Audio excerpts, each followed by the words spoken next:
If you're on top of your fitness and nutrition and you're still not seeing results, you may be neglecting these two things. I'm a fitness and nutrition coach, and I believe that fitness is for life and fitness is for everyone.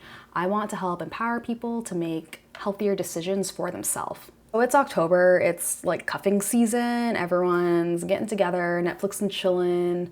It's time to go inside, relax, hibernate a bit, have lots of soup. It's that way for you guys. I live in Vegas, so it's still like 90 degrees out. It's terrible. Essentially, the holidays are coming up. No one's thinking about fitness. You know, around the corner is Halloween candy and lots of parties and festivity and Thanksgiving, got Christmas, Hanukkah, all the fun stuff, all the fun foods. And I don't think like losing weight right now should be a priority, or it wouldn't be my priority right now, right? I would be setting myself up for failure if I were trying to enter a deficit knowing that I'm about to go to all these holiday events. But that doesn't mean fitness needs to be out of sight and out of mind until the new year. It's a great time to make tiny, small behavioral changes so that by the time New Year comes, you have a really solid foundation of health. Fitness goals are going to be way easier to reach when you make small, itty-bitty changes rather than trying to do everything all at once. And a lot of times I'll see people dive in during the new year and then like a month later, they are burnt out. So really, the best way to fight that is to start making changes today. One of the greatest ways to understand which changes you should make are understanding the 4 different pillars of health and things you can do to improve those 4 pillars for yourself. The first pillar of health is diet or nutrition. So this is anything you stick in your mouth. Nutrition can be, yes, calories. So I think like old response would be like eating less. But diet isn't just about eating less, it's also understanding to eat more so that you're fueled for your workouts. Diet is understanding, you know, different macronutrients, understanding how protein may make you more satiated, or how carbohydrates can help fuel your performance, or fat can help with brain function. Understanding nutrition is perhaps eating more whole foods rather than processed foods, cutting out refined sugars. Understanding diet and nutrition for yourself may be knowing what foods hurt your tummy. Are you like a lactose intolerant person who keeps eating cheese? There are like an overwhelming amount of diets and fads and things out right now. There's like the ketogenic diet. We used to have the Atkins diet, like carnivore diet, paleo diet. There are so many things right now, like intermittent fasting, and it can get really overwhelming. And I don't think any one of those things is wrong, but I don't necessarily think any of those things are 100% right. Really, when it comes to diet and nutrition, it's breaking things down and understanding what works for you specifically. And for me, I find that typically moderation and not restricting myself winds up being the best. You know, nothing is 100% right for everyone, and it takes some experimenting, and I think by adding small changes, it's easier to assess, you know, what is working for you rather than if you made like a million changes at once to your diet and to your nutrition. You wouldn't know what the stimulus was that is making you feel better or actually making you feel worse. So, you know, making small dietary changes can make all the difference. Next pillar of health is exercise or movement. So this is anything that gets your body going. When we think of exercise, we often think of like going to the gym and like lifting and gains and whatnot. But exercise is also doing things like yoga and recovery, movement work, mobility, swimming, running, hiking. It could also be just walking and getting steps in. Exercise won't always be about adding more and more exercise. Exercise can also be understanding when it's time to pull back and, you know, moderate and lessen the load if you're doing too much. So we're not at the point where you're like, okay, Sompi, like I know all these things. I work out, I eat well, so like what gives? What am I missing? And I think that something that a lot of people don't prioritize that is essential are these next 2 things. First is recovery and sleep. And, you know, it can be really hard to prioritize these things. It feels like there's never enough hours in a day. Recovery is just as important as, you know, working out, because when you're working out, you're essentially tearing down muscle fibers and then they come back after you recover stronger, bigger, buffer. So when you're not allowing your body to have that time to recover, essentially you're just fatiguing your muscles and you're just gonna be stuck feeling fatigued and like garbage all the time. When you aren't allowing yourself time to recover, it's just, you can feel really beat up. And, you know, fitness and health is for life, and it should be enhancing your life. Like, you should feel better because you work out. And if you're not allowing yourself that recovery time and you just feel like garbage all the time, like, what are you doing it for? When you don't get enough sleep, you know, your 7 to 8 hours that's recommended, you know, that number is going to change by person, but I really recommend you try, if you haven't ever gotten 8 hours of sleep, really try and set a bedtime and see how it feels, because man, it really makes a difference. You know, it can impact your mental cognition, how you're thinking, your alertness, mood. I find I get sick a lot when I don't get enough sleep. My hunger signals are different when I don't get enough sleep, you know, and it can impact your leptin and ghrelin, and it can really impact your mental health when you're not getting enough sleep, and it's really slept on. And yeah, it's like really hard to prioritize it when you have all these things that you want to do. But in a lot of ways, if you do get those 7 to 8 hours of sleep, you'll find the rest of your day, you just function better and you're able to get more done, even if you have less awake hours, because you're just approaching them with more mental clarity. And the next pillar that you may be missing is stress management. Stress is really tough. Like, I am just a really stressed out person. I'm like a type A personality. I'm constantly overthinking. And I think for the longest time I would wear like stress like a badge of pride, like, I'm so stressed, I'm doing all the things, and I got my job and my side hustle and then my other side hustle, and I also work out, and like, look at me, I'm like doing all the things. But at the end of the day, I realized I was just grinding myself down.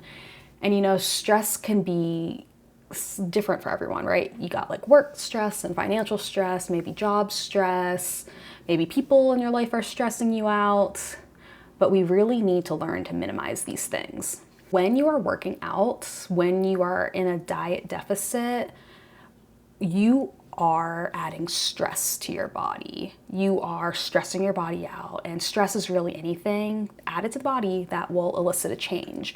And you know, if you are ready to heal with stress in your personal life and you are adding more stress on, your body's not going to react well. Your body can only handle so much at once. So if you're in a chronic state of stress because you hate your job and you're also adding on working out to it, you are not setting yourself up for success. Back in the day when we were, I don't know, like cave people, and we were out hunting saber-toothed tigers, you know, if we got attacked by a saber-toothed tiger, our CNS system fires up and we go into fight, flight, or freeze. Bodies are like really cool that they've, you know, evolved in a way that we could fight that saber-toothed tiger, that we could shoot off all of those signals so that we can up that cortisol and get that adrenaline going and fight that tiger, that saber-tooth, whatever the threat may be. The problem is, today we don't have saber-toothed tigers that we're fighting.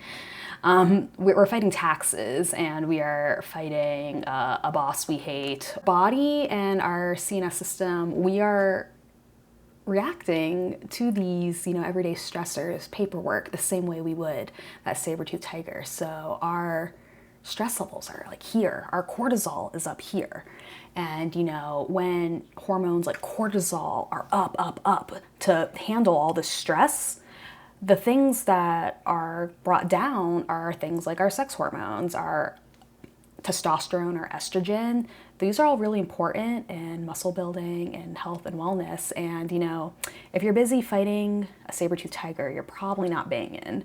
If you're primed to be fighting this, you know, saber-tooth, and you're not primed for banging, your body is not going to find the need to produce testosterone and estrogen, and you may be functioning with real low levels, and next thing you know, your hormones are all out of whack. And when your hormones are all out of whack like that, it can be really hard to see fitness changes, your leptin, your ghrelin, all types of things that are important internal signals that will help you, you know, gain muscle, live healthy, live a balanced life are all out of whack.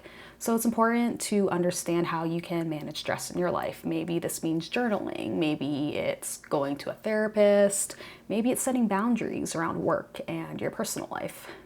So I refer to these as like the pillars of health, your nutrition, your exercise, your recovery, and your stress management. Because if any one pillar, right, we got like a little house, falls, the others fall with it, or they have to compensate. Your structure is crumbling. Let's say that I wind up spending like a month or two, I'm not prioritizing my sleep. I'm sleeping 4 or 5 hours a night. And this is a situation that happens to me quite often. In turn, that will probably make my stress management really tough. I didn't get enough sleep. I'm really cranky. I'm probably crabby. And I'm probably like just really stressed because I don't feel great, right? So now this pillar, sleep, is crumbling, and with it is coming stress management. In addition to not getting enough sleep, my hunger signals are all messed up, right? Leptin and ghrelin get affected by sleep. So now I am not following the nutrition that I had planned for myself. And because I didn't get enough sleep, on top of that, I don't have much energy.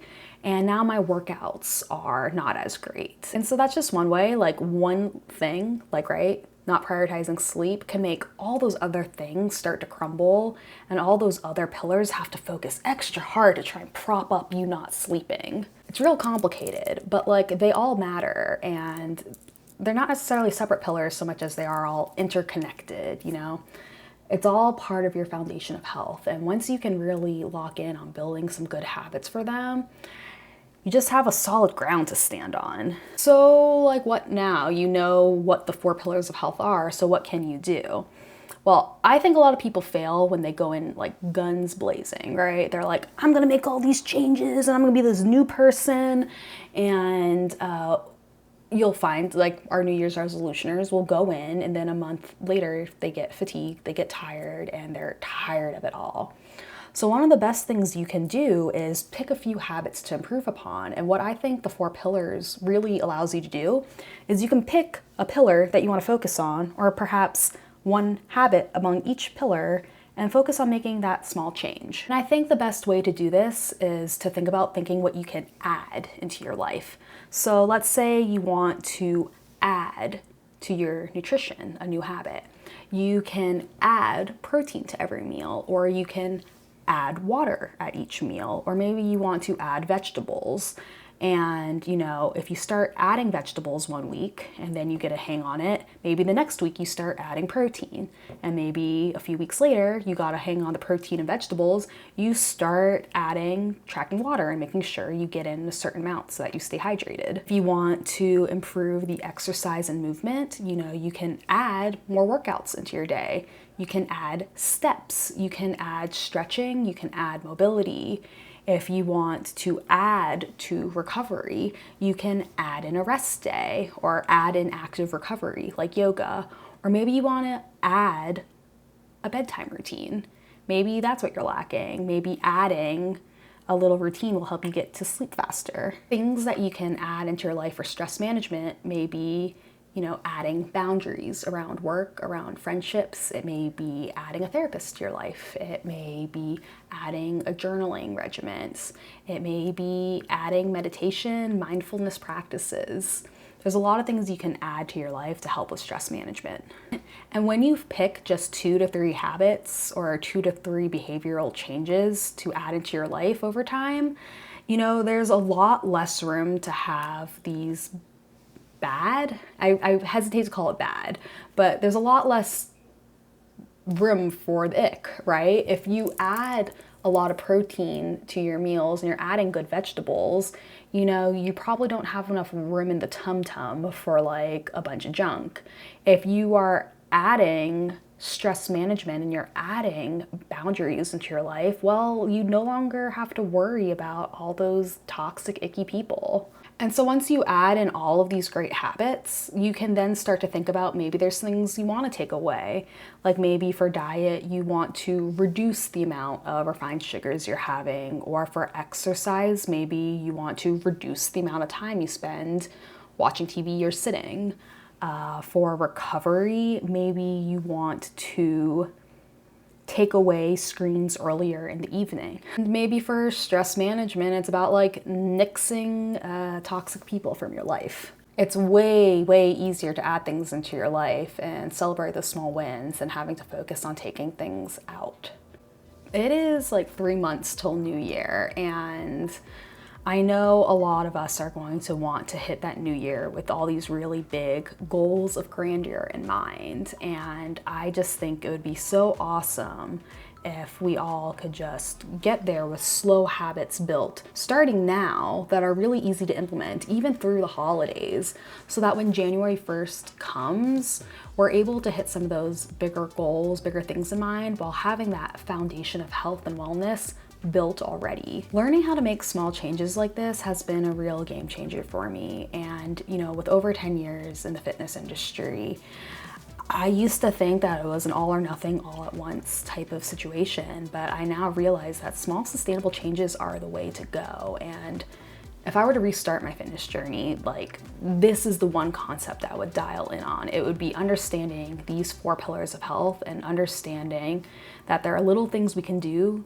to slowly build up and snowball impact so that these pillars can be improved upon. There's a lot of things that I've learned over time, and there's a lot of things that I would do different. But really, this concept of small, itty-bitty changes over time, these tiny behavioral changes, this is, I think, possibly one of the most important things I would implement. And if you want to learn more about some other things that I would do different if I were to start my fitness journey all over again, I'd watch this video. Thanks for watching, guys.